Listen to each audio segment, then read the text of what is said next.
నమస్కారం. భక్తి టీవీ ప్రేక్షకులకు దుర్ముఖి నామ సంవత్సర ఉగాది శుభాకాంక్షలతో పంచాంగ శ్రవణం ప్రత్యేక కార్యక్రమానికి స్వాగతం.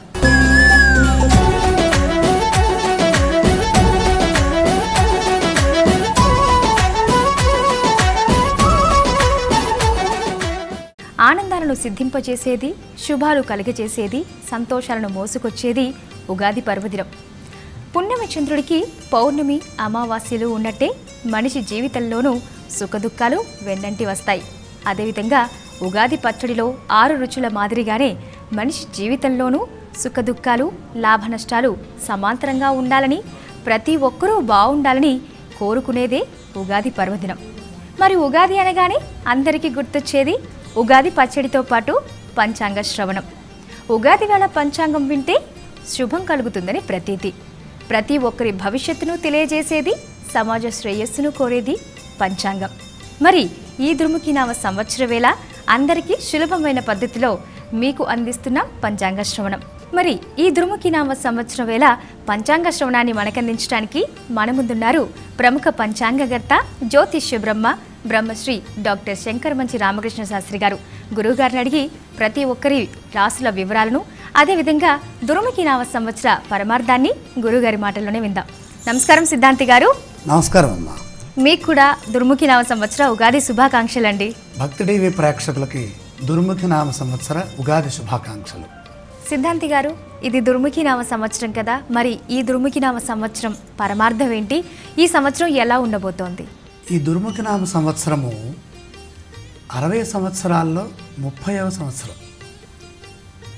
సరిగ్గా అర్ధ చక్రం పూర్తవుతుంది ఇక్కడికి. దుర్ముఖి అంటే అర్థం ఏమిటి? దుష్టం ముఖం వచనం అస్య ఇతి దుర్ముఖం అంటే అప్రియమైన వాక్కులు కలది అని అర్థం. అంటే దుష్టవచనాలు ఎక్కువగా ఉంటాయి కనుక ప్రతి వ్యక్తి ఈ సంవత్సరంలో చాలా శ్రద్ధగా, ఏకాగ్రతతో సత్యవచనాలని పలకాల్సినటువంటి అవసరం చాలా ఎక్కువగా ఉంది.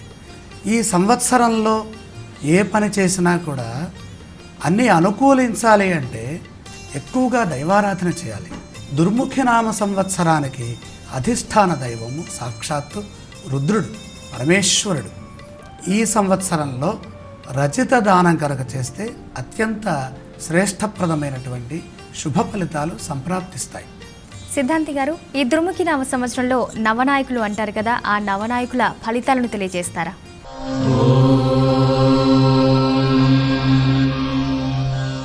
దుర్ముఖి నామ సంవత్సరంలో కలిగేటటువంటి శుభ ఫలితాలకి మూలం రాజు. రాజు ఎవరు? రాజా శుక్ర. శుక్రుడు అధిపతిగా ఉన్నారు కాబట్టి శుక్రుడు ఇచ్చేటటువంటి ఫలితాలు శుభప్రదంగా ఉంటున్నాయమ్మా. ఇది కూడా మంచి విశేషం. శుక్రుడు అనగానే సకల శుభాలకి నిలయం, అలాగే సౌభాగ్యాలని సిద్ధింపచేసేటటువంటి గ్రహం శుక్రుడు. శుక్రవారం నాడు సంవత్సరం ప్రారంభం అవటం చాలా విశేషం. శుక్రాచార్యుల వారు ఈ సంవత్సరానికి నాథుడుగా, రాజుగా వ్యవహరిస్తున్నందువల్ల సమృద్ధమైనటువంటి పాడి పంటలు, అలాగే ధనధాన్యములు మనకి సమకూరుతాయి. మంచి వర్షాలు కూడా ఉన్నాయి. అలాగే ఆవులు బాగా పాలిస్తాయి. సమస్త ప్రజలు కూడా ఆనందంగా, చక్కగా వారి వారి మనోభీష్టములని నెరవేర్చుకునే విధంగా ఈ రాజుగా ఉన్నటువంటి శుక్రాచార్యుల వారు చక్కగా అనుగ్రహిస్తున్నారు.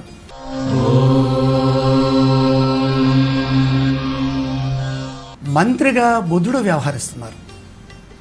ఎప్పుడైతే మంత్రిగా బుధుడు ఉండి శుక్రాచార్యుల వారు రాజుగా ఉంటారో, తెలివిగల వ్యక్తి అయినటువంటి బుధుడు మంత్రిగా వ్యవహరిస్తున్నారో అద్భుతమైనటువంటి తెలివితేటలు ప్రజలకి, అలాగే పాలకులకి ఈ ఇద్దరి మధ్య సమన్వయం చక్కగా ఉంటుంది. ప్రజాభీష్టాన్ని నెరవేర్చే విధంగా పాలకులు రాజ్యాన్ని పాలిస్తారు. ప్రజలకు ఎలా ఉంటుందంటే పాపాసక్తత పెరుగుతుంది. ఈ పాపాసక్తత తగ్గాలి అంటే బుధగ్రహాన్ని ధ్యానం చేయాలి, లేదా ఇక్కడ శ్రీమన్నారాయణమూర్తిని ఆరాధించడం చాలా మంచిది.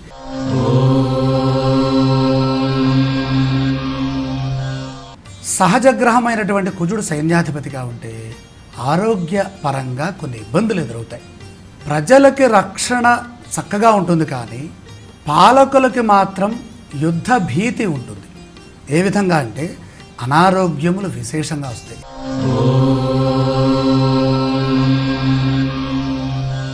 సస్యాధిపతి అంటే మనకు ఆహారానికి సంబంధించినటువంటి ఉపపదార్థాలు ఏవైతే ఉంటాయో ధాన్యములు, ఆ యొక్క ఆధిపత్యం సస్యాధిపతి. శని భగవానుడు ఇక్కడ సస్యాధిపతిగా వ్యవహరిస్తున్నారు కాబట్టి ఈ సస్యములన్నీ చక్కగా కృష్ణధాన్యములన్నీ కూడా చాలా బాగా పండుతాయి.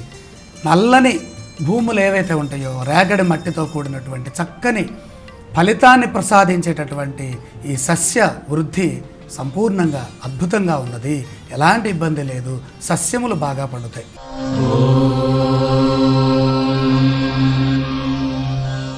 శుభగ్రహం ధాన్యాధిపతిగా ఉంటే, అందులో దేవగురువైన బృహస్పతి ఉంటే సంపూర్ణంగా వానలు కురుస్తాయి.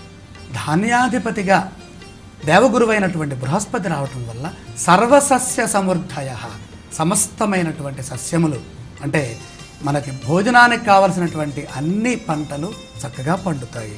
ఆవులు చక్కగా ప్రశాంతంగా ఆహారాన్ని స్వీకరించి చక్కగా అవి పాలిస్తాయి.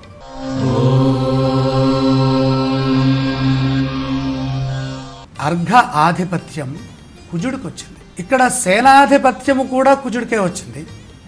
మళ్ళీ అర్ఘాధిపత్యం వచ్చింది. అర్ఘము అంటే ధరవరలు, అక్కడక్కడ అప్పుడప్పుడు అనే విధంగా ఈ ధరవరలు ఉంటాయి. ఇక్కడ అర్ఘాధిపతి యొక్క ఫలము పాపగ్రహానికి రావటం ద్వారాగా సమన్వయంతో, అంటే ఇక్కడ రైతులు ప్రజలు సమన్వయంతో ముందుకు సాగాల్సినటువంటి అవసరం చాలా ఉంది.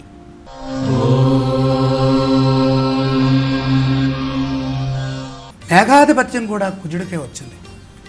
ఎప్పుడైతే పాపగ్రహాలకు మేఘాధిపత్యం వస్తుందో అప్పుడు వానలు తక్కువగా ఉంటాయి. భూమి యందు స్వల్ప వర్షము తక్కువగా ఉంటుంది. అలాగే ఎర్రని ధాన్యములు, ఎర్రని సస్యములు, కందులు, ఈ ఎండుమిర్చి ఇలాంటివన్నీ కూడా, ఉల్లిపాయలు, ఎరుపుకి దగ్గరగా ఉన్న ఏ వస్తువులైతే ఆహారంగా మనం స్వీకరిస్తున్నామో అవన్నీ చక్కగా పండుతాయి అన్నమాట. ఈ మేఘాధిపతి వల్ల మధ్యమ ఫలితం కనపడుతుంది.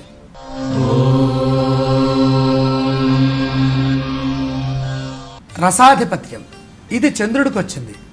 రసములు అంటే ద్రవ్యములు, నూనెలు ఇలాంటివన్నమాట. తేనె, పాలు, వీటన్నిటిని రసాలని పిలుస్తాం. ఇవన్నీ చక్కగా అందుబాటులో ఉంటాయి. అలాగే ధరలు కూడా ఒక్కొక్కసారి పెరగవచ్చు, పెరిగినా కూడా ప్రజలందరికీ ఉపయుక్తంగా వృద్ధి జరుగుతాయి. అన్ని విషయములు కూడా అనుకూలంగా ఉంటాయి. ప్రజలంతా కూడా చక్కగా ఆరోగ్యవంతులై ఉంటారు రసాధిపతి వల్ల.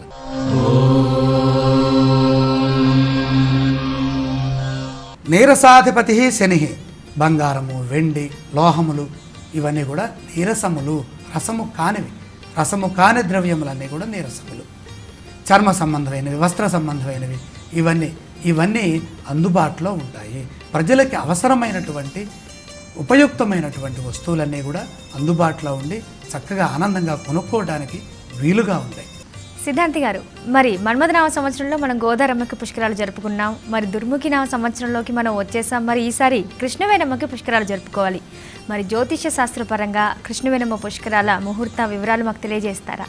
శ్రావణ శుద్ధ నవమి గురువారం బ్రహ్మయోగంలో అనురాధ నక్షత్రంలో కృష్ణా పుష్కరాలు ప్రారంభమవుతుంది. రాత్రి 9:27 దేవగురువైనటువంటి బృహస్పతి సింహరాశి నుండి కన్యారాశిలోకి ప్రవేశిస్తున్నారు.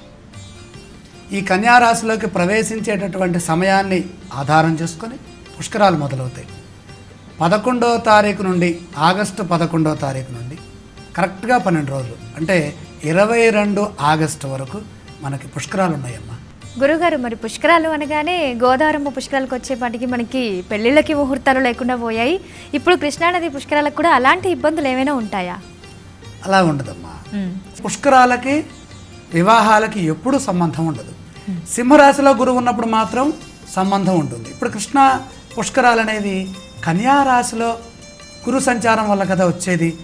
కన్యారాశిలో గురువు ఉన్నప్పుడు మంచి ఫలితాలు వస్తాయి, చక్కని సంతానం కలుగుతుంది. కాబట్టి ఎక్కడ దేవగురువైనటువంటి బృహస్పతి వివాహపరంగా కన్యారాశిలో ఉన్నప్పుడు పెళ్ళిళ్ళు చేయకూడదు అనేటటువంటి నియమాన్ని ఏ శాస్త్రము, ఏ గ్రంథంలోనూ, ఏ ధర్మపరంగా చెప్పబడలేదు. సిద్ధాంతి గారు, మీరు అన్నట్టుగా నిజంగానే ముహూర్తాలు లేకపోవడం అంటూ ఏం లేదు అని అన్నారు. ఒకవేళ ముహూర్తాలు లేకపోతే అందరికీ మూఢాలు కర్తరులు గుర్తుకొస్తాయి కదా, మరి ఈ దుర్ముఖి నవ సంవత్సరంలో కూడా అలాంటి మూఢాలు కర్తరులు ఏమైనా ఉన్నాయా? ఉన్నాయమ్మా. ప్రతి సంవత్సరము కర్తరి ఉంటుంది, అలాగే మూఢం ఉంటుంది. ముఖ్యంగా శుక్రమూఢ్యం 2 సార్లు వస్తుంది, అలాగే గురుమూఢమి ఒకసారి వస్తుంది. 30/4/2016 అంటే ఏప్రిల్ 30వ తారీఖు నుండి 13/7/2016 జూలై 13 వరకు శుక్రమౌఢ్యం ఉందమ్మా. దీనివల్ల మనకేం జరుగుతుంది, మే జూన్ మాసాలు అంటే ఇక్కడ చైత్రమాసం చివరి భాగము, వైశాఖ మాసము, అలాగే జ్యేష్ఠ మాసం, ఈ మాసాల్లో ముహూర్తాలు లేకుండా ఈ మూఢం అడ్డుకుంటుంది. మళ్ళీ శుక్రమౌఢ్యం ఎప్పుడు వస్తుంది, 20 మార్చి 2017 నుండి 30 మార్చి 2017 వరకు ఈ శుక్రమౌఢ్యం అంటే సంవత్సరం చివరిలో వస్తుంది.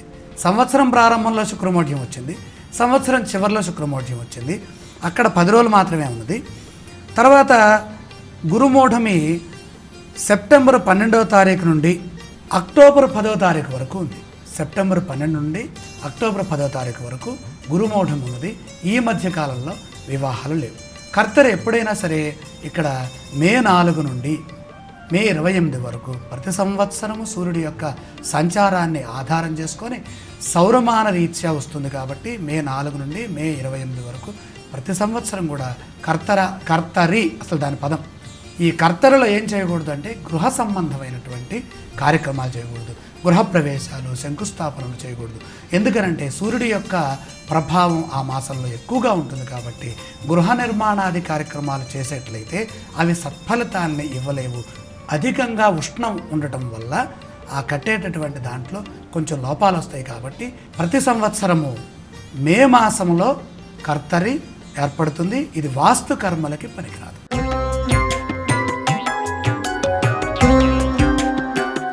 ఈ దుర్ముఖి నవ సంవత్సరంలో గ్రహణాలు ఏమైనా ఉన్నాయా? ఇక్కడ మొత్తం 5 గ్రహణాలు ఉన్నాయమ్మా.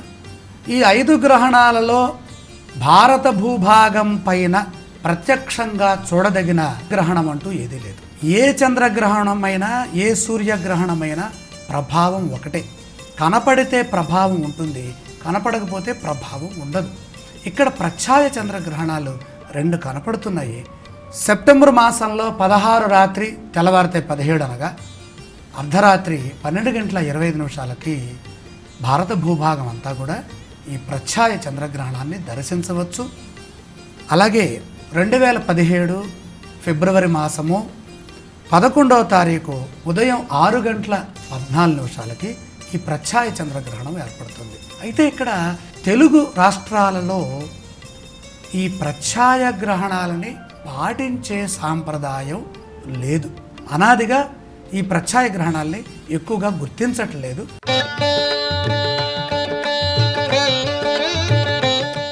సిద్ధాంతి గారు, ఇక ఉగాది వచ్చిందంటే మనం సంక్రాంతి పురుషుడికి సంబంధించిన వివరాలు తప్పకుండా తెలుసుకుంటాం కదా. అదేవిధంగా ఇప్పుడు 2017లో వచ్చే సంక్రాంతి పురుషుడి వివరాలు తెలియజేస్తారా?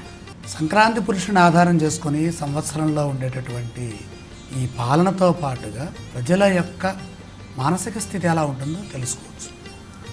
ప్రధానంగా ఇక్కడ ఈ సంక్రాంతి పురుషుడి యొక్క నామం రాక్షస నామంతో ఉంది. రాక్షసుడు అని పేరు ఆయనకి. ఎందుకని ఇక్కడ శనివారం నాడు కనుక సంక్రాంతి వస్తే 14/1/2017 ఉదయం 7:35 సంక్రాంతి వస్తుంది. అంటే 14వ తారీఖు వస్తుంది. మనకి గత కాలంలో 15వ తారీఖు వచ్చినటువంటి సందర్భాలను కూడా మనం చూసుకున్నాం. 15వ తారీఖు పండుగ చేసుకున్నాం. ఇక్కడ చక్కగా వస్తుంది, 14వ తారీఖే వస్తుంది. యుద్ధ భీతి, రాక్షస నామాన్ని ధరించి గజవాహనం పైన సంక్రాంతి పురుషుడు వస్తున్నందువల్ల కొద్దిగా యుద్ధ భీతి, ఆగ్నేయ దేశాలకి అపకీర్తి, అపకారము జరుగుతుంది అని శాస్త్రం చెబుతోంది. కాబట్టి ప్రతి వ్యక్తి కూడా ఈ సంక్రాంతి దోషాన్ని తొలగించుకోవాలి అని కనుక అనుకున్నట్లయితే మహావిష్ణు ధ్యానం కనుక చేసినట్లయితే చాలా మంచి జరుగుతుంది. ఎలాంటి ఇబ్బంది లేకుండా ఈ సంవత్సరం గడుస్తుంది. చూసే ద్వాదశ రాశుల ఫలితాలను, పరిహారాలను గురించి గురుగారిని అడిగి తెలుసుకుందాం.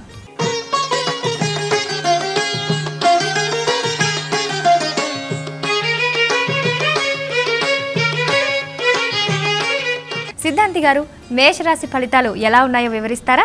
ఆదాయం 2, ఖర్చు 8, రాజపూజ్యం 1, అవమానం 7గా సూచిస్తోంది. ఇక్కడ మేషరాశి కనుక చూసినట్లయితే 50% చాలా శుభప్రదంగా అనుకూలంగా ఫలితాలున్నాయి. ఎందుకని? దేవగురువైనటువంటి బృహస్పతి పంచమ స్థానంలో ఉన్నారు. ఈ పంచమ స్థానంలో ఉన్నప్పుడు విద్య, అలాగే ఆరోగ్యము, తెలివితేటలు, దైవ బలము, అదృష్టపూర్వకమైనటువంటి ఫలితాలన్నీ కూడా గురువైనటువంటి బృహస్పతి ఇస్తారు కాబట్టి ఇవన్నీ చక్కగా ఉన్నాయి. అయితే ఇదంతా కూడా ఒక పార్శ్వమే, పూర్వార్థమే.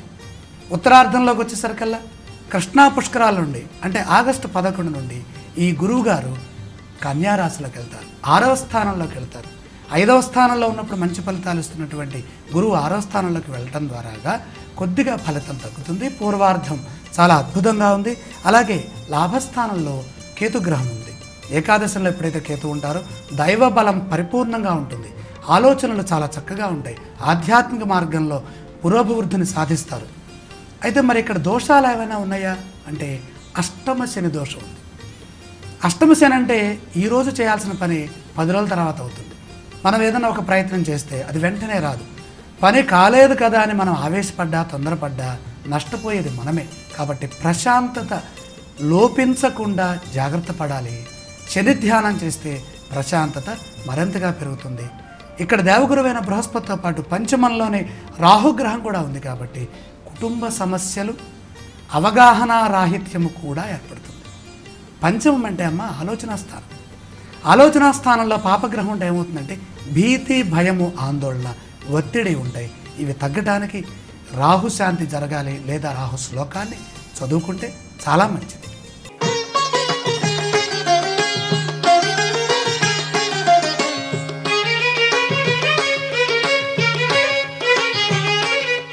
సిద్ధాంతి గారు, ఇక వృషభ రాశి వారి ఫలితాలు ఎలా ఉన్నాయి? వారు ఎలాంటి పరిహారాలు చేయాలంటారు? 11 ఆదాయం, వ్యయం 14, ఖర్చు అధికంగానే కనపడుతుంది. అలాగే 4 రాజపూజ్యం, 7 అవమానంగా ఉన్నది. అవమానం కూడా ఎక్కువగానే ఉంది. ఇక్కడ ఉత్తరార్థంలో కొంత దేవగురువైనటువంటి బృహస్పతి కన్యారాశిలోకి మారటం ద్వారాగా పంచమ స్థానం అవుతుంది కనుక ఇక్కడ ఉత్తరార్థం చాలా బాగుంటుంది. పూర్వార్థంలో చెప్పుకోదగినటువంటి ఫలితాలు ఏం లేవు. అన్ని గ్రహాలు దోషస్థానంలోనే ఉన్నాయి. ప్రధానంగా అర్ధ అష్టమ బృహస్పతి దోషం. దేవగురువైన బృహస్పతి 4వ రాశిలో ఉంటే ఎవరికైనా సరే కుటుంబపరమైనటువంటి సమస్యలు, విద్యాపరమైన సమస్యలు, గృహ సంబంధమైనటువంటి గృహ నిర్మాణాది విషయాల్లో సమస్యలు, వాహనపరమైనటువంటి సమస్యలు, విదేశపరమైన సమస్యలు ఇలాంటివి ఉంటాయి. ఇక సప్తమస్థ శని యోగం ఏం చేస్తుంది అంటే మనం ఒకటి మాట్లాడబోతే మరొకటి అర్థమవుతుంది.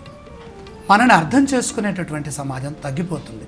మనం బాగా కష్టపడి పనిచేస్తామమ్మా, ఫలితం వేరే వాళ్ళకి వెళ్తుంది, శ్రమ మిగులుతుంది, ఒత్తిడి పెరుగుతుంది. అలాగే అర్ధ అష్టమ రాహుదోషం కూడా ఉంది.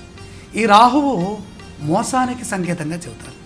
అంటే తప్పులు జరుగుతాయి, పొరపాట్లు జరుగుతాయి, ఆవేశంలో ఏదో చేస్తాము, ఇలాంటివన్నీ కూడా తొందరపాటు చర్యలకి, మానసికంగా అభద్రతా భావానికి చతుర్థ రాహుని సూచిస్తుంది. అలాగే దశమస్థ కర్మకేతు. ఈ కర్మకేతు కొంతవరకు పర్వాలేదమ్మా, కర్మ సన్యాసం లేదు కానీ ఆధ్యాత్మిక మార్గం వైపు కనుక మనస్సుని మళ్ళిస్తే వృషభ రాశి వారికి అద్భుతమైనటువంటి కార్యములు. కర్మస్థానం పదవీ పూర్వపుణ్యానాన్ లిఖ్యతే జన్మపత్రిక అంటుంది శాస్త్రం. దశమస్థానంలో కనుక ఈ కేతువు కనుకుంటే పదవి అనుకూలమైనటువంటి పనులు జరగటానికి ఉపయుక్తమైన ఆధ్యాత్మిక మార్గం గోచరిస్తుంది. ఇది కూడా మనిషికి మంచిదే. ఒకసారి మనం దైవ సంబంధమైనటువంటి దృష్టిని తీసుకొని ఆ మార్గంలో కనుక పయనిస్తే చాలా బాగుంటుంది. ఉత్తరార్థంలో గురుబలం కూడా తోడవుతోంది. 25% మాత్రమే అనుకూలంగా ఉంది. ఆర్థిక ఉద్యోగ వ్యవహారాల్లో తగు జాగ్రత్త, శ్రద్ధ చాలా అవసరం. ప్రధానంగా మహాదేవ ఆరాధన అంటే పరమేశ్వర ఆరాధన చేసుకోవటం, అభిషేకం చేసి అభిషేక తీర్థం తీసుకుంటే వృషభ రాశి వారికి అద్భుతంగా ఉంటుంది.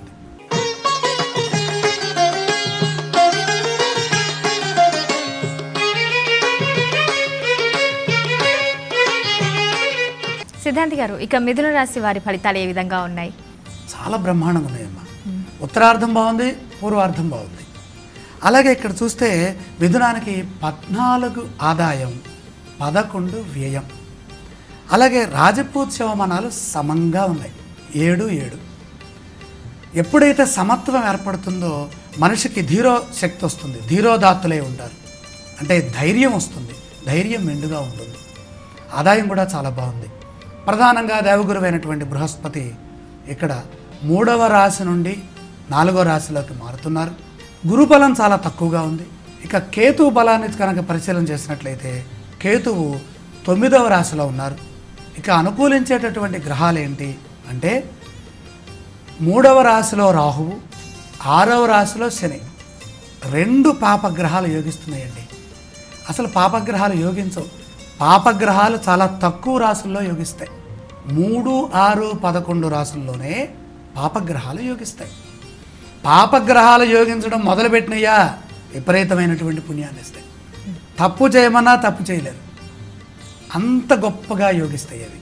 3వ రాశిలో రాహువు, 6వ రాశిలో శని ఉన్నారు కాబట్టి సంవత్సరం మొత్తం దీర్ఘకాలికమైనటువంటి నిత్య శుభ ఫలితాలని పొందే యోగము, అదృష్టము మిథున రాశి వారికి సంభవిస్తోంది. ఆరోగ్యం బాగుంటుంది. అన్ని పనులు, సాహసంతో చేసే పనులు, ఉత్సాహంగా చేసే పనులు, చైతన్యవంతంగా చేసేటటువంటి పనులు, బుద్ధితో చేసేటటువంటి ఆలోచనలు అన్నీ సక్రమంగా ఉంటాయి. ఆరోగ్యం పరిపూర్ణంగా ఉంటుంది. అయితే మరి ఇక్కడ గురుదోషం ఉన్నది, ఏం చేయాలి? గురుదోషం ఏ విధంగా ఇబ్బంది పెట్టవచ్చు అని కనుక మనం చూసినట్లయితే, గురువు అంటే పెద్దల్ని గౌరవించే విషయంలో, దైవారాధన చేసే విషయంలో, అందరినీ మనం ప్రేమగా పిలిచే విషయంలో కొద్దిగా గర్వంగా ఉండవచ్చు. గురుబలం లేదు కాబట్టి ఆ విషయాల్లో జాగ్రత్త వహిస్తూ ముందుకు వెళితే, గురు ధ్యానం చేసిన, సాయిబాబా వారిని స్మరించిన అద్భుతమైనటువంటి వినయ విధేయతలు మిథున రాశి వారికి మరింతగా గౌరవాన్ని తెచ్చిపెడతాయి.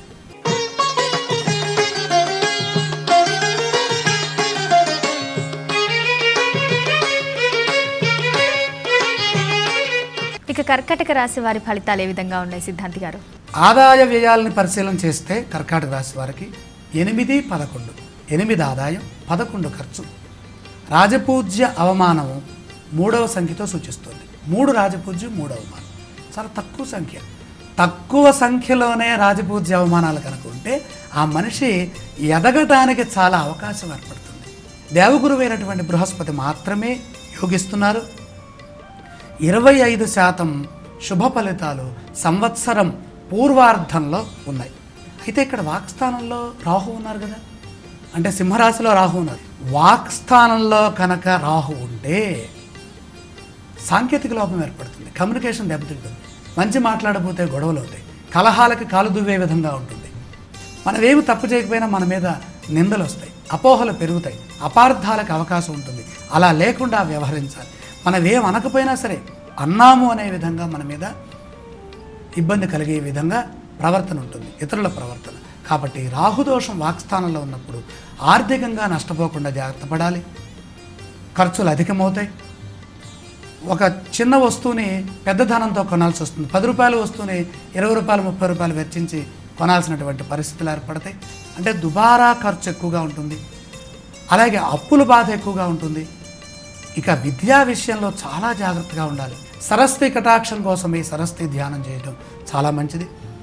ఇక్కడ పూర్వార్ధంలో ధనస్థానంలోనే గురువు కూడా ఉన్నాడు కాబట్టి విశేషమైన గౌరవము, అలాగే ధనము కూడా దేవగురువైన బృహస్పతి వల్ల ఏర్పడుతోంది. ఇక కర్కాటక రాశి వారికి పంచమంలో శని దోషం ఉంది. ఆలోచనల్లో భయం, తొందరపాటు, ఒకటి మాట్లాడిపోయి మరొకటి మాట్లాడటం, ఒకదాన్ని మరొక రకంగా అర్థం చేసుకోవటం. గ్రహదోషం 2 విధాలు. ప్రపంచాన్ని మనం సవ్యంగా అర్థం చేసుకుంటున్నామా, మనని ప్రపంచం వ్యతిరేకంగా అర్థం చేసుకుంటుంది. పంచమంలో శని ఉన్నప్పుడు మనం తప్పుగా అర్థం చేసుకుంటాం, మన వాళ్ళని, దగ్గర వారిని దూరం చేసుకుంటాం. కుటుంబ కలహాలకి దారితీస్తుంది పంచమ శని దోషం. ఇవన్నీ ముందుగా తెలుసుకోవడం ద్వారాగా వీటిని తగ్గించుకునే ప్రయత్నం చేయొచ్చు. శని ధ్యానం కనుక చేస్తే వస్తువు అక్కడే ఉంటుంది, మనకు కనపడదు. శని ధ్యానం చేయడం ద్వారా వస్తువు మనకి దృగ్గోచరం అవుతుంది, మనకి ఒత్తిడి తగ్గుతుంది.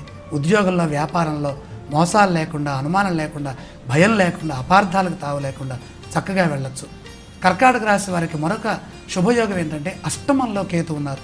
ఎవరికైనా సరే గోచారంలో అష్టమంలో కేతు వచ్చినప్పుడు ఆధ్యాత్మికంగా దైవ బలం పెరుగుతుంది. అయితే అష్టమ కేతు వల్ల దైవం దగ్గర కూర్చొని దైవ ధ్యానం చేసే అవకాశం మాత్రం ఉండదు, సమయం తగ్గిపోతుంది. రోజుకు ఒక్కసారైనా సరే గాయత్రీ జపం కానీ, విష్ణు సహస్రనామం కానీ, మహాగణపతి ధ్యానం కానీ, దుర్గా ధ్యానం కానీ చేస్తే అష్టమకేతువు రక్షించినట్టుగా లాభకేతువు కూడా రక్షించలేడు.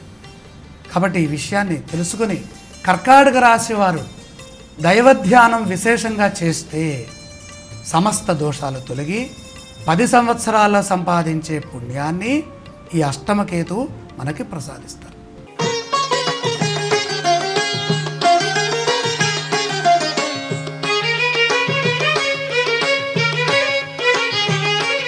సిద్ధాంత్ గారు, ఇక సింహరాశి వారి ఫలితాలు ఏ విధంగా ఉన్నాయి? సింహరాశి వారి ఫలితాలను చూస్తే 11 ఆదాయం, 5 ఖర్చు, 5 వ్యయం ఉంది. ఆదాయం బాగా ఉంది, ఆదాయంలో సగం కూడా ఖర్చు అవట్లేదు. అలాగే రాజపూజ్య అవమానాలను చూస్తే 6, 3, రాజపూజ్యం 6, అవమానం 3. మన గౌరవించే వాళ్ళు పెరుగుతారు, అవమానించే వాళ్ళ సంఖ్య తగ్గుతోంది. దీని ద్వారా ఏమర్థమవుతోంది? ప్రశాంతమైన, ఆనందప్రదమైన, శుభప్రదమైనటువంటి జీవనం కొనసాగుతుంది. ఇక గ్రహస్థితిని కనుక చూస్తే ఈ సింహరాశిలోనే గురుగ్రహము, రాహుగ్రహము ఉన్నారు కాబట్టి ఈ 2 గ్రహాలు ఉన్నాయి కనుక గురుచండాల యోగం కూడా ఇక్కడ ఉన్నది కనుక కొద్దిగా పూర్వార్ధం అంతా జాగ్రత్తగా ఉండాలి. ఉత్తరార్ధం అంటే ఆగస్టు తర్వాత ఉత్తమ ఫలితాలు ఉన్నాయి. కన్యా బృహస్పతి సింహరాశికి ధనయోగాన్ని, గృహయోగాన్ని విశేషంగా ఇస్తారు, భూలాభాన్ని కూడా ఇస్తారు. సాహసోపేతమైనటువంటి నిర్ణయాలలో గురుగ్రహము పరిపూర్ణంగా యోగిస్తుంది. ప్రధానంగా గురువు 2వ రాశిలో ఎప్పుడైతే ఉంటారో మంత్రసిద్ధి కలుగుతుందమ్మా.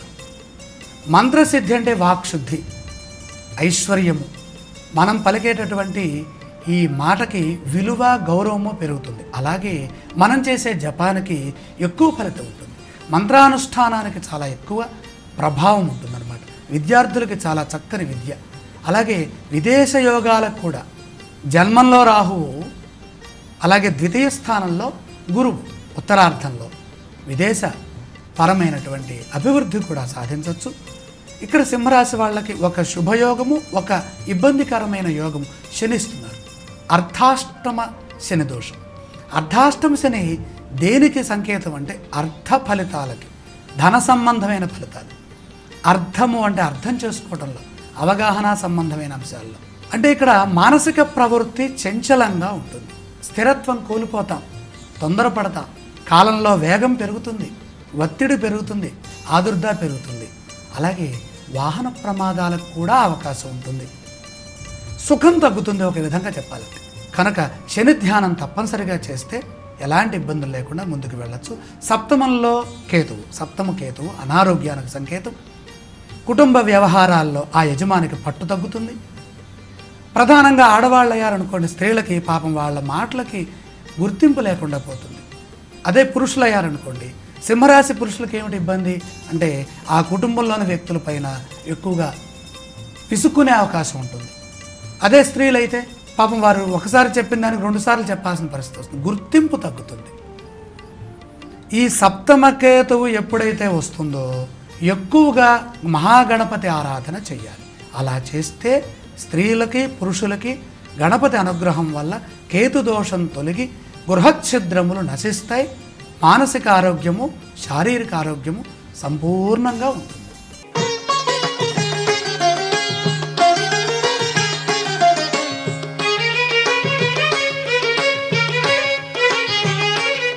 సిద్ధాంత్ గారు, ఇక కన్యా రాశి వివరాలు తెలియజేస్తారా? కన్యా రాశి వారి ఆదాయ వ్యయాలని పరిశీలన చేసినట్లయితే 14 ఆదాయం, 11 వ్యయం. ఆదాయం ఎక్కువగా ఉండి ఖర్చు తక్కువగా ఉంది. అలాగే 2 రాజపూజ్యం, అవమానం 6. మనం ఏం మాట్లాడినా ఏం మాట్లాడకపోయినా మన ప్రవర్తనని చూచి కూడా అవమానించే వాళ్ళు ఉన్నారు. మనమంటే గిట్టని వారు ఉంటారు, మన పక్కనే ఉంటారు. మనం తప్పు చేయకపోయినా కూడా తప్పు చేశాము అని ఊరికే నింద వేసి వెళ్ళిపోతుంటారు. దీన్ని అవమానం అంటాం. ఇది దుర్ముఖనామ సంవత్సరంలో ఉన్నది. ఈ విషయాన్ని గుర్తుపెట్టుకోవాలి. ఇక కన్యారాశి వారికి 50% చక్కని శుభ ఫలితాలు ఉన్నాయి. పరిపూర్ణంగా సంవత్సరం అంతా కూడా యోగిస్తోంది. దేవగురువైనటువంటి బృహస్పతి బలం ద్వాదశ జన్మస్థానాల్లో దోషాన్ని ఇస్తోంది. అలాగే ద్వాదశంలో రాహుదోషం కనపడుతోంది. ఇంకా యోగించే గ్రహాలు ఏంటి? 2 గ్రహాలు యోగిస్తున్నాయి. ఒకటి దైవబలాన్ని ప్రసాదించే ఛాయాగ్రహమైనటువంటి కేతువు షష్ఠ రాశిలో షష్ఠ ఉపచయంలో యోగిస్తోంది కేతువు. ఇక తృతీయ స్థానగతుడైనటువంటి శని భగవానుడు పరిపూర్ణంగా యోగిస్తున్నారు. శని కన్యారాశి వారికి యోగించినంతగా గోచారంలో ఎవరికి యోగించలేడు. తృతీయ స్థానంలో శని ఉన్నారు కాబట్టి ఈ సంవత్సరంలో కన్యారాశి వారు అనేక విధాలుగా శుభప్రదమైనటువంటి అదృష్టాన్ని పొందుతారు. ఇంతవరకు మనం అదృష్ట శబ్దాన్ని ఉపయోగించాలి. ఎందుకని అంటే శని వలనే అదృష్టం వస్తుంది. దురదృష్టం రావడానికి ఆయనే కదా కారణం. ఆయన రాకుండా ఉన్నాడంటే అది మనకు అదృష్టం అన్నమాట. కాబట్టి పరిపూర్ణమైనటువంటి అదృష్టము, దైవ యోగము, అలాగే సిరి సంపదలు, భాగ్యము, భోగము, ఉద్యోగ ప్రయత్నాల్లో విజయము, వ్యాపార లాభాలు, అన్ని రకాలుగా ఏదైతే శుభము అని మనం అనుకుంటామో, గృహంలో శుభకార్యాలు, ఇవన్నీ కూడా పట్టుదల, సంకల్పాలు ఇవన్నీ నెరవేర్చే విధంగా శని కేతువు షష్టంలో ఉన్నప్పుడు మనం గతంలో చేసినటువంటి పూజలు, పునస్కారాలు, పుణ్యాలు అవన్నీ కూడా ఇప్పుడు మనకి అక్కరకు వస్తాయి. దైవబలం వెన్నంటి కాపాడుతూ ఉంటుంది.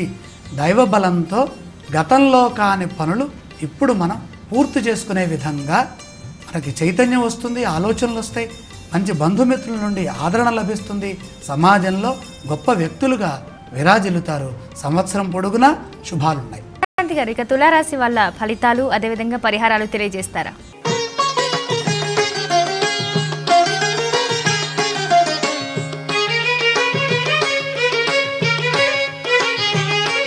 ప్రధానంగా తులారాశి వారికి ఆదాయం 11, వ్యయం 14, అలాగే 5 రాజపూజ్యం, అవమానం 6. ఇక్కడ 11, 14 అసలు 10 ఎప్పుడైతే దాటుతుందో ఆదాయం ఖర్చు ఎంతనో పర్వాలేదు. అలాగే ఖర్చు 14 ఉంది. 10 కంటే తక్కువ కనుక ఆదాయం ఉండి ఖర్చు 10 కంటే ఎక్కువ ఉన్నప్పుడు సమస్యలు వస్తాయి. అలాగే ఇక్కడ రాజపూజ్య అవమానాలు కూడా సమంగా దగ్గరగా ఉన్నాయి. 5, 6 సంఖ్యలతో సూచితమవుతోంది. రాజపూజ్యం 5, అవమానం 6. ఇంకా విశేషించి తులారాశి వారికి ఒక ప్రత్యేకమైన యోగం ఉంది ఈ సంవత్సరం గోచార ఫలితాల్లో. గురువు కానీ, శని కానీ, రాహు కానీ, కేతు కానీ 11వ రాశిలో కనుక్కుంటే ఆ సంవత్సరం పరిపూర్ణమైనటువంటి గోచార ఫలితాలు సిద్ధిస్తాయి. ఇక్కడ 2 గ్రహాలు ఉన్నాయి. అంటే అధికస్య అధికం ఫలం. దేవగురువైనటువంటి బృహస్పతి సింహరాశిలో ఉన్నారు. 12 సంవత్సరాలకు ఒకసారి ఏకాదశంలోకి వస్తారు కాబట్టి తులారాశి వారికి ఏకాదశ స్థానం అవుతోంది. చాలా మంచి శుభాలున్నాయి. అలాగే రాహు కూడా ఏకాదశంలోనే ఉండటం ఈ తులారాశి వారికి కలిసి వచ్చేటటువంటి అంశం. ఇక ఉత్తరార్ధంలో బృహస్పతి బలం కొద్దిగా తగ్గి ద్వాదశంలోకి వస్తుంది కాబట్టి ఉత్తరార్ధంలో కొన్ని జాగ్రత్తలు తీసుకోవాలి. ఆగస్టు వరకు పూర్వార్ధంగా, ఆగస్టు తర్వాత ఉత్తరార్ధంగా మనం వ్యవహరిస్తున్నాం. ఈ దేవగురువైనటువంటి బృహస్పతి ఇచ్చేటటువంటి ఫలితాలు లాభంలో ఉన్నప్పుడు సర్వశుభప్రదం. ఏ పని అయితే అనుకుంటామో ఆ పని ఇప్పుడు పూర్తవుతుంది. ఇక్కడ గోచార ఫలితాల్లో మరొక విషయం తెలుసుకోవాలమ్మా. జాతక బలము, గోచార ఫలము ఈ 2 సిద్ధించాలంటే మానవ ప్రయత్నం సంపూర్ణంగా ఉండాలి. దైవబలం ఎప్పుడు సహకరిస్తుంది? మనం చిత్తశుద్ధితో సంకల్పం చక్కగా నిర్మలంగా ధర్మ మార్గంలో కనుక చేస్తే ఆ దైవబలం సహకరించి ఆ పనులు పూర్తవుతాయి. మానవ ప్రయత్నం పరిపూర్ణంగా ఉండాలి. ప్రయత్నము, యోగ్యత, దైవబలం 3 ప్రధానం. ప్రయత్నం అంటే అర్థం ఏంటి? మనుషులుగా మనం చేసేది మానవ ప్రయత్నం. యోగ్యత అంటే గ్రహాలు ఇచ్చేటటువంటి శుభస్థానాలు. ఇక దైవబలం అంటే అది ఏ రాశిలో ఉంటే ఎటువంటి ఫలితం వస్తుంది? ఏకాదశంలో ఉన్నప్పుడు సంపూర్ణమైనటువంటి దైవబలం వస్తుంది. దైవ బలాన్ని సూచించేటటువంటి అదృష్టాన్ని ఇచ్చే గ్రహం గురువు చక్కగా ఉన్నారు. ఇక తులారాశి వారికి ఏలినాటి శని చివరి భాగంలో ఉన్నది. అంటే 3వ దశలో ఉన్నది. ఇది 3వ దశ 2.5 సంవత్సరాల కాలం ఉంటుంది. 2017 అక్టోబర్ 26 వరకు ఈ శని దోషం ఉన్నది కాబట్టి శని ధ్యానం చేసుకోవాలి. ఏలినాడు శని వెళ్ళిపోతోంది కాబట్టి ఇప్పుడు మేలు జరిగే అవకాశం ఉంది. జన్మంలో ఉన్నప్పుడు కొంచెం దోషం ఉంటుంది. ద్వితీయ స్థానంలో 3వ దశలో శని వెళ్ళిపోతూ గృహయోగాల్ని, అలాగే ఇంట్లో శుభ కార్యక్రమాలని, సంతాన స్థితిని, సంతాన అభివృద్ధిని, అలాగే ఉద్యోగ వ్యాపారాది రంగాల్లో ఆర్థిక స్థితిని మెరుగైనటువంటి శుభాల రూపంలో ఆ శని వెళుతూ మనకు అందిస్తాడు. మరొక గ్రహం ఏంటి? కేతుగ్రహం. ఈ కేతుగ్రహం పంచమంలో ఉంది. ఆలోచనలో కేతు ఉన్నప్పుడు ఏం జరుగుతుంది అంటే మనం భయపడతాం, తప్పుగా అర్థం చేసుకుంటాం. శని పంచమంలో ఉన్నప్పుడేమోనో పూర్తిగా వ్యతిరేకంగా అర్థం చేసుకుంటాం. కేతువు పంచమంలో ఉన్నప్పుడేమో భయవేస్తుందే కానీ నిర్ణయాధికారంలో మాత్రం తేడా ఉండదు. ఇది మంచిది కాదేమో అని అనుకుంటాం. కీడించి మేలంచమని ముందుగా అపార్థం చేసుకుంటాం, తర్వాత ఆ వ్యక్తిని అర్థం చేసుకొని ముందుకు పోతాము.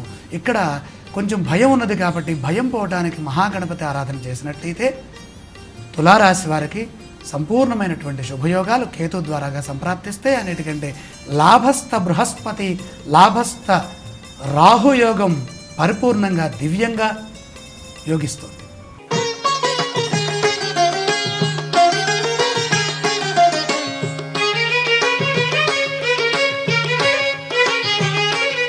సిద్ధాంతి గారు, ఇక వృశ్చిక రాశి వారి ఫలితాలు తెలియజేస్తారా?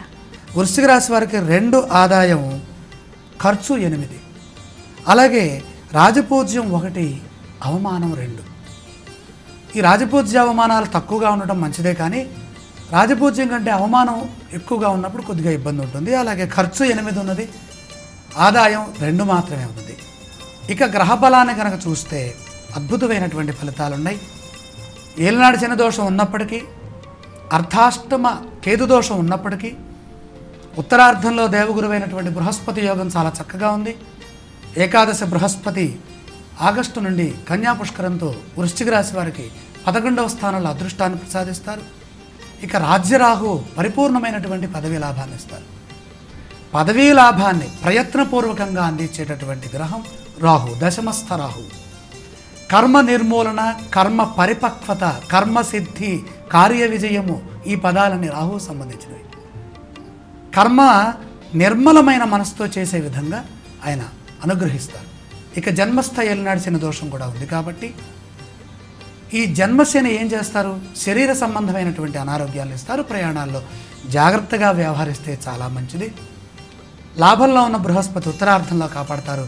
ఆర్థిక పరంగా అదృష్ట ప్రాప్తి, జ్ఞానసిద్ధి, ఐశ్వర్యము, సంపద, బంధుమిత్రుల నుండి ఆదరాభిమానాలు ఇవన్నీ చక్కగా ఉంటాయి. ఇక రాజ్యంలో ఉన్నటువంటి రాహు ఇచ్చేటటువంటి ఫలితాలు చాలా గౌరవప్రదంగా ఉన్నతంగా ఉంటాయని మనం చెప్పుకున్నాం. అర్ధాష్టమ కేతు వల్ల కొద్దిగా గృహఛిద్రములు ఉంటాయి. ప్రయాణాల్లో జాగ్రత్తలు తీసుకోవాలి. ఇంట్లో వారితో మాట్లాడేటప్పుడు, సంభాషించేటప్పుడు అవగాహనారాహిత్యం లేకుండా చూసుకోవాలి. వాళ్ళు ఒకటి అడిగితే మనం ఇంకోటి చెబుతాం. వాళ్ళు చెప్పేది మనకు నచ్చగా, మనం చెప్పేది వాళ్ళకు నచ్చగా ఇద్దరి మధ్యలో విభేదం ఏర్పడుతుంటుంది. ఇదంతా కూడా గ్రహదోషం. దీనివల్ల వైరాగ్యం వస్తుంది, విరక్తి వస్తుంది. ఇవి రాకుండా ఉండాలంటే మహాగణపతి ధ్యానం చేయాలి. జన్మస్థ శని దోషం ఉంది కాబట్టి, అనారోగ్య సూచనలు ఉన్నాయి కనుక, ప్రయాణాల్లో ఇబ్బందులు ఉన్నాయి కాబట్టి, విఘ్నాలు అధికంగా ఉన్నాయి కాబట్టి శ్రీ వెంకటేశ్వర స్వామి వారిని దర్శించడం, స్తోత్రం చదువుకోవటం, గోవిందనామాలు చదువుకోవటం చాలా మంచిది.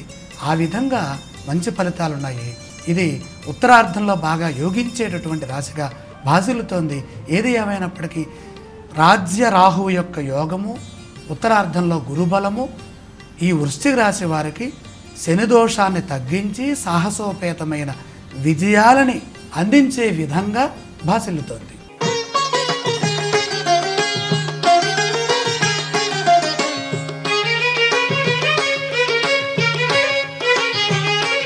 సిద్ధాంతి గారు, ఇక ధనుసు రాశి వివరాలు తెలియజేస్తారా? ధనుసు రాశి వారి ఆదాయ వ్యయాలని పరిశీలన చేసినట్లయితే 5 ఆదాయం, వ్యయం 14, చాలా ఎక్కువగా ఉంది, అధికంగా ఉంది. అలాగే 4 రాజపూజ్యం, అవమానం 2, డబ్బులు లేకపోయినా గౌరవంగా బతికే అవకాశం ధనుసు రాశి వారికి ఉంది. ఈ సంవత్సరమే ఏలినాటి శని దోషం ప్రారంభమవుతోంది. ఏలినాటి శని దోషం ప్రారంభమైనప్పుడు ఒక్కసారిగా ఇబ్బందులు అనేవి ప్రారంభమవుతాయి. ఒక కుదుపులాగా వస్తుంది. మనం ఊహించినటువంటి పరిణామాలు ఏర్పడతాయి.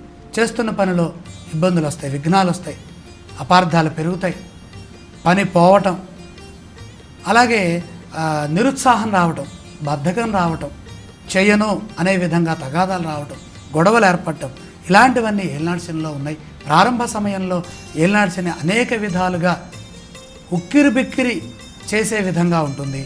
ప్రతిదీ సమన్వయ లోపం లేకుండా చూసుకుంటూ మంచి సమన్వయంతో అవగాహనతో శాంతంగా ఉండడం చాలా అవసరం. ఏలినాటి శనిలో ఎవరైతే శాంతంగా ఉంటారో వాళ్ళకి శని దోషం రాదు. ప్రశాంతంగా ఆలోచించడం, ఇదంతా కూడా మనకి శని ద్వారాగా వస్తున్నటువంటి పరీక్షాకాలము. ఈ పరీక్షని తట్టుకోవాలంటే నవ్వుతూ మాట్లాడటం, ప్రశాంతంగా ఉండటం, స్థిమితంగా ఆలోచించడం, ప్రతి పని కుటుంబ సభ్యులతో చర్చించిన తర్వాతే నిర్ణయాలు తీసుకోవడం, అవమానాల్ని తట్టుకొని విఘ్నాల్ని అధిగమించి ముందుకు వెళ్ళాలి అంటే ప్రశాంతత, చిరునవ్వు, మందహాసం, ప్రసన్నవదనం ధ్యాయేత్. మహాగణపతిని ధ్యానించడం చాలా మంచిది. అలాగే దైవబలం చాలా చక్కగా ఉంది. భాగ్యస్థ బృహస్పతి యోగం చక్కగా ఉంది. అలాగే తృతీయస్థ కేతు యోగం కూడా బ్రహ్మాండంగా ఉంది. 50% బ్రహ్మాండంగా యోగిస్తోంది. యోగించిన గ్రహాలు రెండే. ద్వాదశంలో ఏలినాటి శని దోషం ప్రారంభమైంది. అలాగే భాగ్యంలో రాహు ఉన్నారు. భాగ్యంలో రాహు ఉంటే సంపాదించినటువంటి ధనాన్ని వృధాగా ఖర్చు చేయటం, పూర్వపుణ్యాన్ని తగ్గించుకోవటం, అనవసరమైన విషయముల యందు దృష్టి పెట్టడం, అనవసరమైన చర్చల్లో పాల్గొని మన పుణ్యాన్ని తగ్గించుకునే ప్రయత్నం చేయటం, దూషణ భూషణలు, విమర్శలు ఇవన్నీ కూడా పెరుగుతాయి. తద్వారా మానసిక ప్రశాంతత తగ్గే అవకాశం ఉంది. తనని తాను నిందించుకునేటటువంటి అంశాల్లో కూడా ఏలినాటి శని భాగ్యరాహు ఉన్నారు కనుక అలాంటివి చేయకుండా, ధనుస్సు అంటేనే ఏకాగ్రతకి ప్రతీక, శ్రద్ధకి, లక్ష్య సాధనకి, విజయ సిద్ధికి మూలం కాబట్టి పరమేశ్వర ఆరాధన చేస్తూ ఏలినాటి శని దోష పరిహారార్థమై శనిదేవుణ్ణి పూజిస్తూ తైలాభిషేకాలు చేసుకుంటూ ముందుకు నడిచినట్టయితే అద్భుతమైనటువంటి ధనయోగము, పరిపూర్ణమైనటువంటి మనశ్శాంతి, చక్కని ఆరోగ్యము ధనుస్సు రాశి వారికి సిద్ధిస్తాయి.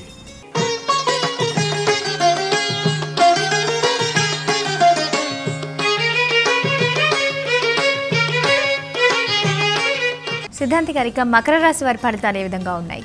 మకర రాశి వారికి పరిపూర్ణమైనటువంటి శుభయోగాలు ఉన్నాయి. 50% బాగుంది. ఇక ఆదాయ వ్యయాలను కనుక చూసినట్లయితే 8 ఆదాయం, 8 ఖర్చు, రాజపూజ్యం 7, అవమానం 2. చూడండి ఎంత బాగుందో. ఇక దైవ బలాన్ని, గ్రహ గోచారాన్ని కనుక చూసినట్లయితే ఉత్తరార్ధం చాలా బాగుంది. భాగ్యస్థ బృహస్పతి యోగం వస్తుంది.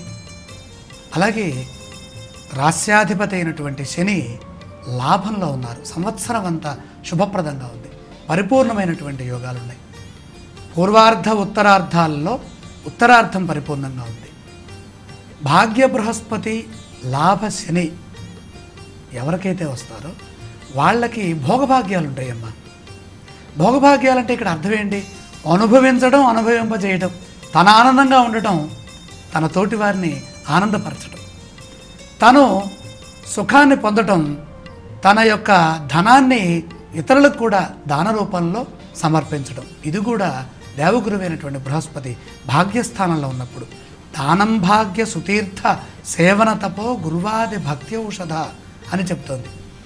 ఆచార సాంప్రదాయాలు, దాన ధర్మాలు, జ్ఞానము, పుణ్యము, వివేకము ఇవన్నీ బృహస్పతి భాగ్యస్థానంలో ఉన్నప్పుడు సిద్ధిస్తాయి. ఇక లాభంలో శని ఉన్నప్పుడు ఏ కోరికతో అయితే మనం పనులు ప్రారంభిస్తున్నామో, చేపట్టే పనుల్లో విజయాలు వాటంతట అవే వస్తాయి. మానవ ప్రయత్నం కొద్దిగా ఉన్న విశేషమైనటువంటి దైవయోగం వల్ల లాభస్థానంలో శనిగ్రహం ఉండటం చేత ఆస్తులని సమకూర్చుకునే అవకాశాలు ఉంటాయి. ఇక్కడ ప్రయత్నం బాగా చేయాలి. మానవ ప్రయత్నం ఎప్పుడూ అవసరం. మానవ ప్రయత్నం చేసినా అవి సిద్ధించాలని ఏం లేదు. లాభంలో శని ఉన్నప్పుడు మనం ప్రయత్నం ప్రారంభించగానే ఆ వ్యక్తులు మన దగ్గరికే వస్తారు. మనం వాళ్ళ దగ్గరికి వెళుతుంటే వాళ్ళు మన దగ్గరికి వచ్చి మనకి మధ్యలోనే తారసపడి మనకు కావలసినటువంటి పనులన్నీ కూడా చక్కగా చేసి అనుకూలంగా మనకి సహకరిస్తారు. లోకల్లో కీర్తి ప్రతిష్టలు కూడా పెరుగుతాయి. వాక్స్థానంలో కేతు ఉన్నారు కాబట్టి మంత్రపూర్వకమైనటువంటి ఆధ్యాత్మిక పూర్వకమైనటువంటి సంపదని పెంచుకోవడం ద్వారాగా ఆత్మశక్తి, ఆత్మ బలము, ఆత్మ సంతృప్తి, ఆత్మీయుల యొక్క గుర్తింపు, ఆత్మీయుల అండదండలు మకర రాశి వారికి పరిపూర్ణంగా ఉన్నాయి. ఇక దోషం ఏంటండి? అష్టమ రాహు సున్నితమైన ఫలితాలకి దారితీస్తాడు ఆయన. అలాగే మానసికంగా విఘ్నాలు, అపార్థాలకు దారితీస్తుంది. కాబట్టి అష్టమ రాహు దోషం తొలగటానికి, వాహన ప్రమాదాలు కలగకుండా ఉండటానికి రాహుస్తోత్రం చదువుకొని మినువులు దానం చేసి దుర్గామాతని కనుక దర్శిస్తే ఈ రాహుదోషం తొలుగుతుంది. బృహస్పతి, శని, కేతు ఇచ్చేటటువంటి యోగాలు పరిపూర్ణంగా సిద్ధిస్తాయి.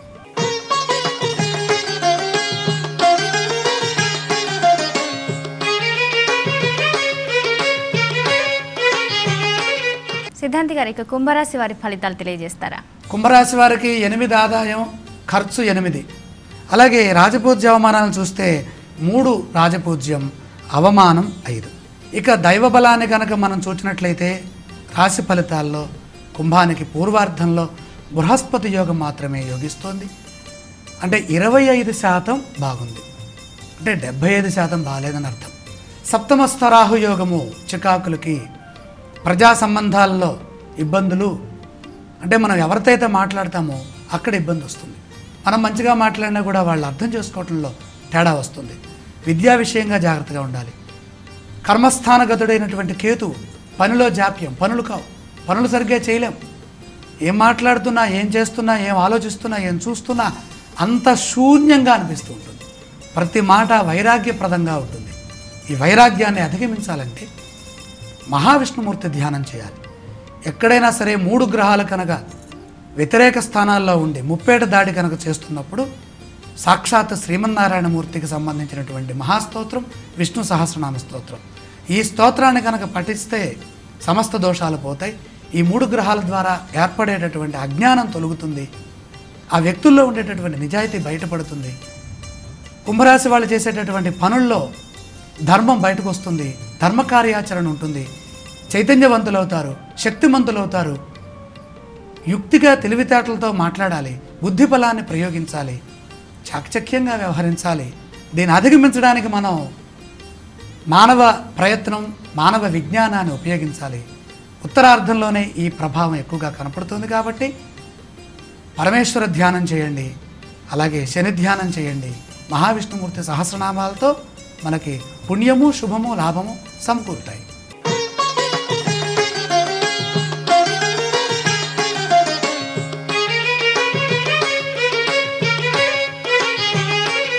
సిద్ధాంతి గారు, ఇక మీనరాశి వాళ్ళ ఫలితాలు ఎలా ఉన్నాయి? 5 ఆదాయము, ఖర్చు 14, రాజపూజ్యం 6, అవమానం 5. రాజపూజ్యం విశేషంగా యోగిస్తోంది. ఇక్కడ ఖర్చులు పెరుగుతున్నాయి. ఇక గ్రహబలాన్ని కనుక పరిశీలన చేసినట్లయితే షష్ఠస్థ రాహుయోగం పరిపూర్ణంగా యోగిస్తోంది. ఉత్తరార్ధంలో సప్తమ బృహస్పతి యోగం దివ్యంగా కాపాడుతోంది. మీనరాశికి అధిపతి అయినటువంటి దేవగురువైన బృహస్పతి కన్యా పుష్కరాలతో, అంటే కృష్ణా పుష్కరాలతో కన్యారాశిలో ఉంటారు. సప్తమ బృహస్పతి వీక్షణం ఉత్తరార్ధంలో ఆగస్టు తర్వాత చక్కగా భాసిల్లుతోంది. మంచి ఫలితాలకు సంకేతం, ఆర్థికంగా విజయాలకు సంకేతం. ఇక ఉత్సాహానికి, విజయానికి, అదృష్టానికి 6వ రాశిలో ఉన్న రాహువు జయకేతనం ఎగరవేసే విధంగా ఉన్నది. గెలుపు ఉన్నది. ఏ పనైతే మొదలు పెడతారో ఆ పనిలో విజయం ఉంది. చేపట్టే కార్యక్రమాల్లో విజయాలు సిద్ధిస్తాయి. అనుకున్నది అనుకున్నట్టుగా జరుగుతుంది.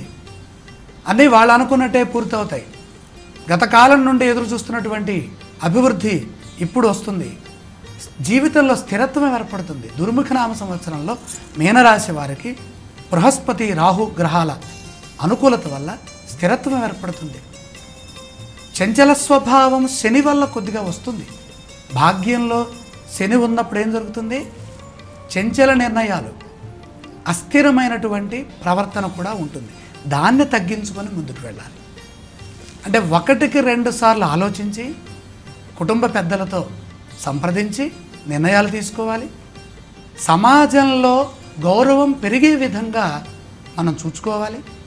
ఇక ద్వాదశంలో కేతు ఉన్నారు కాబట్టి అయిన వాళ్ళతో దగ్గర వాళ్ళతో ఊహించకుండానే మంచి సమయంలో మంచి చేద్దాం అనుకున్న సమయంలో ఈ ద్వాదశ కేతు వల్ల అపార్థాలకు దారితీసి మానసిక ప్రశాంతత తగ్గించే విధంగా ఆయన యొక్క ఫలితాలు ఉంటాయి. కాబట్టి దైవబలం పెంచుకునే విధంగా మహాగణపతిని ధ్యానం చేయడం ద్వారా ఈ గురువు రాహు ఇచ్చేటటువంటి ఫలితాలకి ఇబ్బంది లేకుండా అడ్డుపడకుండా కేతువు అడ్డుపడకుండా చూసుకోవాలి.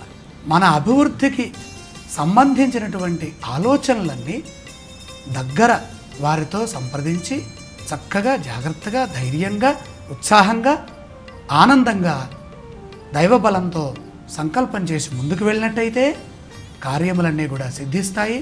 బ్రహ్మాండంగా ఉన్నది. ఉత్తరార్ధం ఎక్కువగా కలిసి వస్తోంది. 50% శుభ ఫలితాలు ఉన్నాయి. దేవగురువైనటువంటి బృహస్పతి అనుగ్రహం వల్ల ఉత్తరార్ధంలో సత్యాలు, జ్ఞానము, ఆనందము ఇవన్నీ కూడా సంప్రాప్తిస్తాయి, సంప్రాప్తమవుతాయి. శుభప్రదమైనటువంటి ఆనందమయమైనటువంటి జీవనాన్ని మీనరాశి వారు కొనసాగిస్తారు. సిద్ధాంతి గారు, ఇప్పటి వరకు మీరు చెప్పిన రాశుల ఫలితాలను బట్టి ఏ రాశి వారు ఎక్కువగా శని ప్రభావంతో బాధపడుతున్నారు, ఎలాంటి పరిహారం చేయాలంటారు? ప్రధానంగా ఇక్కడ మనం ఈ మన్మథనామ సంవత్సరంలో ఏలినాటి శని దోషాన్ని పొందుతున్నటువంటి రాశులు తులారాశి, వృశ్చిక రాశి, ధనుస్సు రాశి. తులారాశి వారికి ఏలినాటి శని పూర్తవుతోంది. మధ్యమ స్థితిలో ఉన్నది వృశ్చిక రాశి వారికి. ఇప్పుడే ప్రారంభం అవుతోంది ధనుస్సు రాశి వారికి. అంటే ధనుస్సు రాశి వారికి మొదటి దశలో ఉన్నది, వృశ్చిక రాశి వారికి మధ్యమ దశలో ఉన్నది, తులారాశి వారికి చివరి దశలో ఉన్నది. అంటే దశ అంటే 2.5 సంవత్సరాలు ఇక్కడ శని భాషలో. ఏలినాటి శనిలో చివరి భాగంలో తుల, మధ్యమ భాగంలో వృశ్చికం, అలాగే ధనుస్సు రాశి వారికి ప్రారంభమైంది ఏలినాటి శని. ఇక మేషరాశి వారికి అష్టమ శని ఉన్నది, సింహరాశి వాళ్ళకి అర్ధాష్టమ శని దోషం ఉన్నది. ఈ శని దోషం ఎక్కడున్నా శని స్తోత్రం చదువుకోవాలి. నీలాంజన సమాభాసం రవిపుత్రం యమాగ్రజం ఛాయామార్తాండ సంభూతం తం నమామి శనైశ్చరం. ఈ శ్లోకాన్ని 27 సార్లు కానీ 54 సార్లు కానీ 108 సార్లు కానీ చదువుకోవాలి.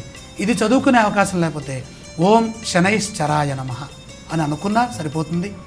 గోవిందనామాలు చదివినా, శివపంచాక్షరి మంత్రాన్ని చదువుకున్నా, ఓం నమః శివాయ అనుకున్నా, శ్రీరామ రామ రామేతి అనే శ్లోకం చదువుకున్నా, శ్రీరామ జయ రామ జయ జయ రామ అనే మాటను అనుకున్నా శనిపీడ బాధించదు, మంచి జరుగుతుంది. అలాగే ఇక్కడ రాసులలో పూర్వార్ధంలో యోగించే రాసులు ఏంటంటే మేష, కర్కాటక, తుల, ధనుస్సు, కుంభ ఈ 5 రాసులు సంవత్సరం పూర్వార్ధంలో పరిపూర్ణంగా యోగిస్తున్నాయి. ఉత్తరార్ధంలో వృషభ, సింహ, వృశ్చిక, మకర, మీన రాసులు ఈ 5 రాసులు ఉత్తరార్ధంలో శుభ ఫలితాలని పొందుతున్నాయి. అలాగే సంవత్సరం అంతా కూడా శుభ ఫలితాలని పొందుతున్నటువంటి రాసులు మిథున, కన్యా రాసులు. సిద్ధాంతి గారు, మరి దుర్ముఖి నవ సంవత్సర వేళ పంచాంగ శ్రవణాన్ని అత్యంత వివరణాత్మకంగా సమగ్రంగా మాకు అందించారు. ధన్యవాదాలు శంకరమంచి గారు. ధన్యవాదాలు.